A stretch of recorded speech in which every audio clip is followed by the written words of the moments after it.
Welcome back, ladies and gentlemen, to Let's Play BattleTech, a game by Paradox Interactive. And God, I need to write it down, ladies and gentlemen. But it's produced by Paradox, made by another company. I will remember them, but ladies and gentlemen, if you want to buy a copy, remember it is in the link down below. Remember to support the developers. It's always very important. And remember that I was given this copy for free, just making sure that's out there. Alright, in the last part, we lost Glitch, one of our first people. And let's have a look at the timeline. So Decker is out of actions, and so am I, because we may have took a little bit too many damage. And we got a financial report in 29 days, or for 29 days. Okay, financial report in 29 days. So yeah. So this is our marauder. We are the Blackjack's Marauders. Apparently, we were put in as the commander. She explained why, because they didn't want to bicker. Now, we've got the hiring hall, which I don't know what we do here, but this is apparently where you hire people, I'm guessing. So, I'm receiving you. I guess these are their traits. So let's look at them. So the most expensive is Commander. them. Yeah, she will not work for us because our MRB rating is not good enough. Okay, that's about makes sense, I guess. I'm here. So let's actually look around. So we're not going to hire anyone. Let's go back. And we can look in the store. This is... Oh, this is the mech. These two are mechs. So we've got a spider and a locust. The spider 5V is hands down the most maneuverable mech you can field, but it's made of paper. It's an excellent scout, though. And you can even jump into the rear arc of most enemies for surprise back shots. Not bad. And the Locust LCT 1V, the basic Locust 1V, has one of the biggest advantages: speed. It's not meant to put up much of a fight, but you hard pressed to find a mech that goes further and is harder to hit. So the only mech we can buy a couple of heat sinks. We can buy heat sinks and jump jets. We've got some weapons. We've got the ammo. Actually, I think these are the guns. So I think I'm going to go for heavily... what's this? This is ballistic weapons and missile weapons, and that's snipers. That's support. So this is AC2s, sniper autocannon, AC5 tactical autocannon. Then we've got the LRM-10. Which are long-range missile launchers, and LRM-5 is long-range, but not as many missiles. Yeah, not as many missiles, it's half the amount of missiles, but it's also half the price. The SRM-2, which is short-range missile launcher, and then the SRM-4, which again, is just dictating the short-range missile with 2 missile in its payload. So, and again, these are a lot cheaper, so you could probably put more of these on, but these generate less heat when fired. Whereas these guys do exactly half the heat, so, and these way more. So it may be better to have the 2 of these than it would be 1 of these. So we'll look around that. We could sell some stuff, but we're not going to sell anything because we don't really know what we could sell and buy. We're brand new to this, so let's not overact. Now, right now we're in orbit and we've done that. So let's go to the command center. Here is Darius Olivier. Always good to see you. It's you at Ops, Greta. Can I do something for you? So I want to know something about our debt situation. Yeah, sure, that's fair. And I'm glad you're taking an interest. I've got time to get into the nuts and bolts out of it if you do. What do you want to know? Remind me why we took out so many loans in the first place. How much time you got? I mean, we've been hit with 1,000 expenses since we were forced to flee Comorador. Coromadir, that's the one. But I guess you're mostly interested in big ticket items. Well, first and foremost, it's a Leopard. We saw a lot of money on this ship, and losing her isn't an option. Then you've got the assorted fallout of our impromptu trip across the frontier. Jumpsuit passage, docking fees, miscellaneous travel expenses, all paid for on credit, as if we had a choice. There's more that I could get into. The loan we took out to set up Markham's family, etc., etc. But that'd be gliding the lily at this point. The fact is, we're in a lot of trouble with a lot of lenders. But hey, we're mercenaries. We live for trouble. Who are we in debt to exactly? I want names. How about I give you the top 3? First, you got Blue Horizon, the big commercial bank on Letron. They're the ones that own the lease on this ship. Then there's the Indirect Consortium. They've got people everywhere, but they're based somewhere in the Marek space. We borrowed from them on one of their associates to make the jump away from Chromadir on the day of the coup. Finally, you've got Lockdown Lending. They're a frontier outfit from Hastur, and they're about as crooked as they come. Now, I wouldn't normally do business with an outfit like the Double L, but we don't have a choice. They made a deal with Blue Horizon to buy half our debt. So there's the big three: a commercial bank, a shadowy financial consortium, and a bunch of leg breakers in cheap suits. And each of them is dangerous in their own way. That's enough talk for now. Let me actually think about something else. I've got some questions about running this company. Sure thing, Blackjack. I'd be happy to help. What do you need to know? So we're going to do all these tutorials because I think it's probably for the best. So remind me what I need to know about the mercenary contracts. Outfits like ours depend on the mercenary review board to post certified contracts working for reliable employers. I say reliable, but let's face it, most jobs come down to us doing the work that the rich and powerful can't be seen doing. Mercenaries are deniable assets. We travel from system to system, picking up jobs and making ends meet. Sure, space travel costs sea bills, but some employers are desperate enough to pay travel expenses for the mercenaries willing to make a few jumps for a gig. What intel will I get about a contract before I accept it? Most employers will give us just enough info, or give us enough info to understand what we're fighting and why. Some are segier than others, but by and large, they want us to succeed. Because of this, we generally get enough intel to get the job done. It isn't a perfect system, but it works well enough. There are a few key things to look for in a contract. First, you need to understand what type of mission it is. Next, you should take into account the climate conditions in the area of operation. Finally, it's important to know the expected strength of the opposing force, or OP4, vital even. Tell me the types of missions we may be offered. In my experience, most contracts come down to one or more of a few basic ideas: blowing something up, taking someone down, keeping something safe, or making a mess of heavy ordnance. There'll be variations here and there, but for the most part, our jobs are going to fit into one of those categories. Giant bipedal weapon platforms aren't exactly known for their subtlety. Tell me about climate conditions.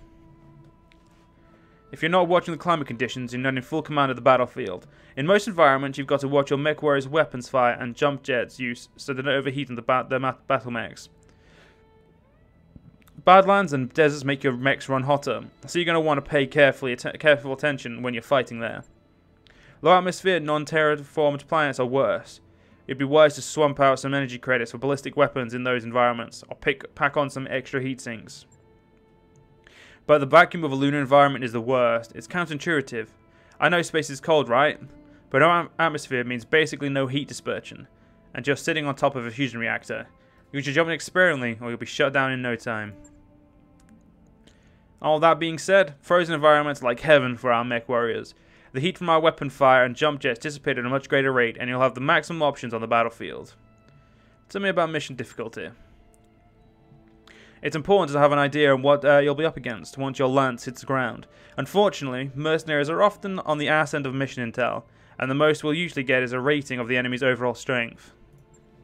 At best, a mission's difficulty will give us an idea of our post-mission repair bills and medbay time, or a signal that we could avoid the mission altogether until we can bring bigger guns.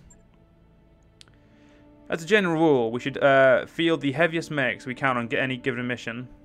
Bigger isn't always better though. Speed and mobility are important on escort and other missions where flexibility is as valuable as firepower. I'll try to give you the heads up when we're offered missions like that. Let's go back to second. Can I withdraw from a contract? Absolutely. That's the great thing about being a merc. It isn't our fight. We're here to make money and not die for a cause. You can back out of a contract negotiations any time with no harm done, but once we deploy onto a battlefield, it gets a little trickier. If things start going sideways during our missions, we can still withdraw to save on repair bills and medbay time, but it may still cost us. If we withdraw before achieving any objectives and destroying at least one enemy, the Mercenary Review Board will rule it as a bad faith withdrawal. Not only will we not get paid, we won't get any battlefield salvage either, plus our reputation will suffer, both with our employer and with the MRB.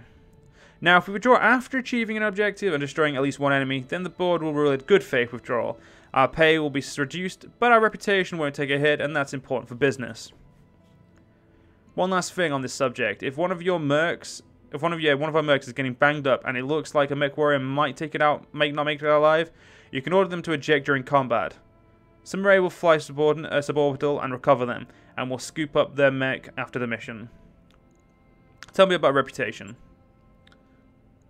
Our mercenary outfit's reputation determines the quality of contracts we're offered, the quality of MechWarriors willing to hire on with us, and the deals we'll get on weapons, mechs, and equipment in local stores.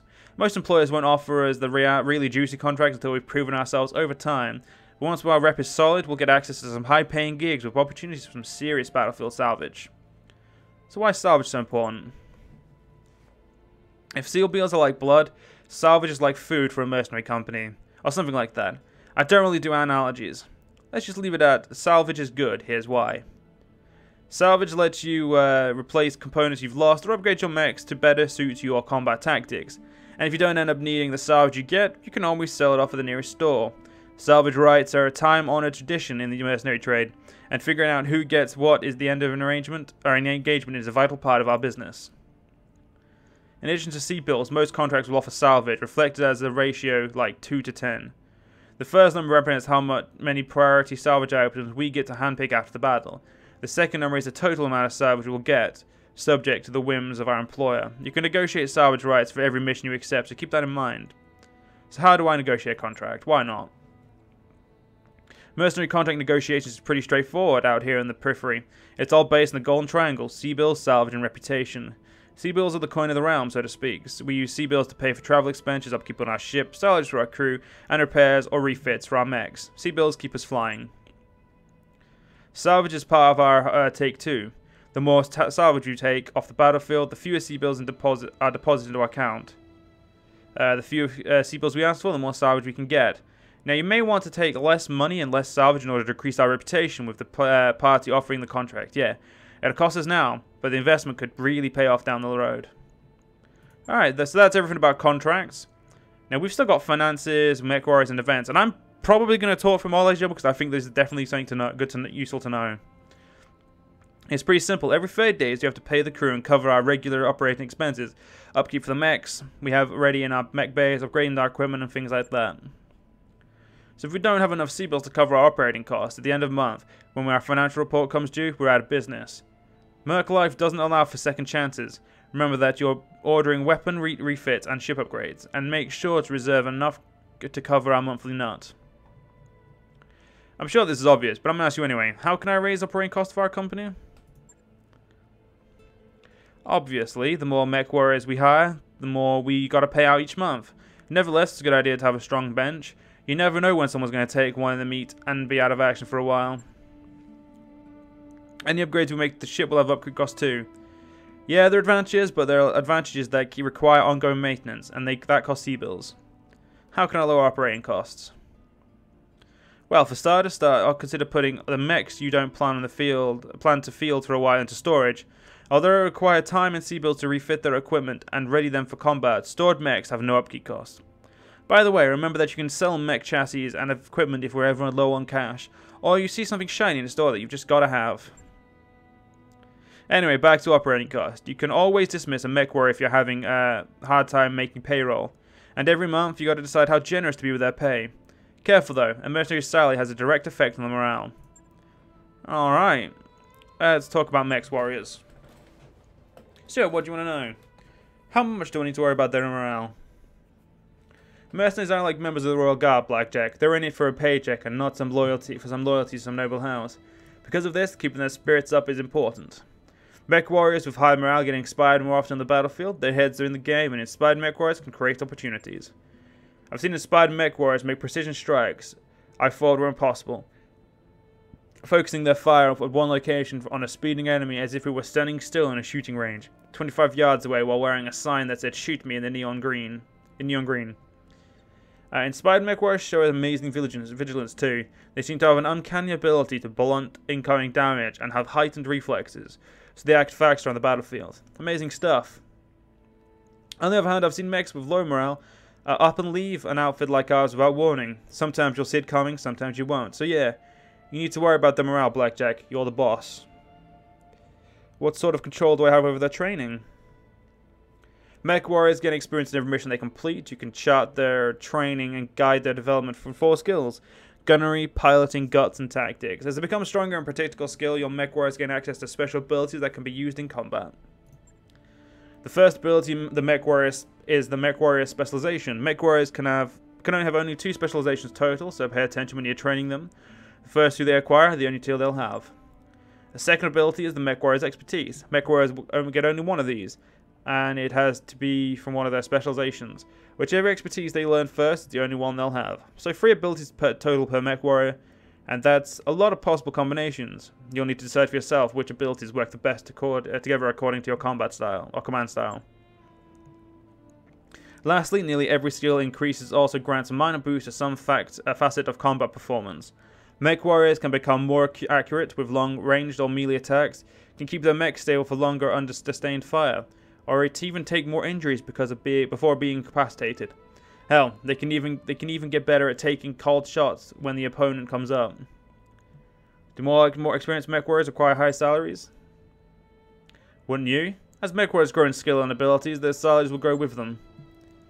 It's possible to hire skilled MechWarriors in the hiring hall of the systems we visit, but they'll have higher salary requirements than MechWarriors you've trained yourself. Okay, fair enough. So we know that training people is better. Is there any general info you'd like to share? Things happen in relationship, Yota. All the time. You throw a bunch of mech jockeys into a confined space with technicians and crew for months on end. We're going to see some spillover from the battlefield. An operating mech outfit isn't a glamorous lifestyle. There are hard choices to be made on a regular basis. Anything from breaking up a fight over petty bullshit to dealing with faulty power couplings. Still, I wouldn't trade this for just about anything. We go where we want, we fight who we want, and we only have one god we obey, the mighty Seabill. Well, and you, I guess. Yeah, it's the merc for life for me, Blackjack, all the way to the end. So there we go. So that's all we need to know. No problem, Blackjack. And now we'll catch up later. So we can look at the available contracts here and Darius. Let's go over to the barracks. So right now we have two people. We have Behemoth and we have Medusa. A guy called Medusa. Not bad. So we have one defender and everyone else oh shit, whoa, reset. So sensor lock, bulk walk, evasive movement, and multi-targeting. Well,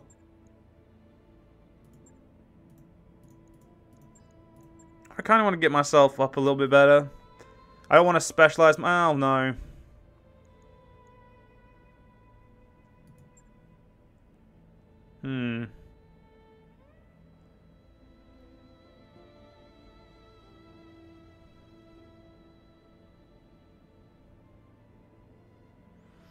Yeah.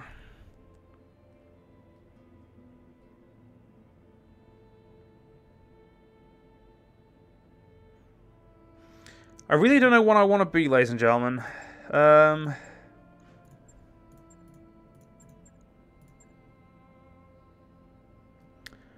of think I want to be an ace pilot. Nah, fuck it. I want to be a tactician. We're going to get sensor lock and evasive movement, and I think that's how I'm going to play. I definitely want sensor lock, though. Actually, it's not even that good. I don't really think I don't know. You know, I'm just going to make my skills better. We're going to go like that. MechWarrior training. Good to go. Alright, to Behemoth. Waiting for orders. Yeah, you don't need any training right now, love. Decker. You definitely need that. Training complete. Medusa. We need someone with multi-shot, so I'm going to do that for now. Ready for orders. Right, so we need to hire some more people. So let's hire 2 more people. Commander. Standing. Well, No. Yes, Commander. Waiting for orders. Waiting for orders. That's a... Alright, whatever. Waiting for orders. 22k a monthly. Stand. Orders? Wait. I'm receiving you. New MechWarriors available. And we'll get... Yes, Commander. Right here.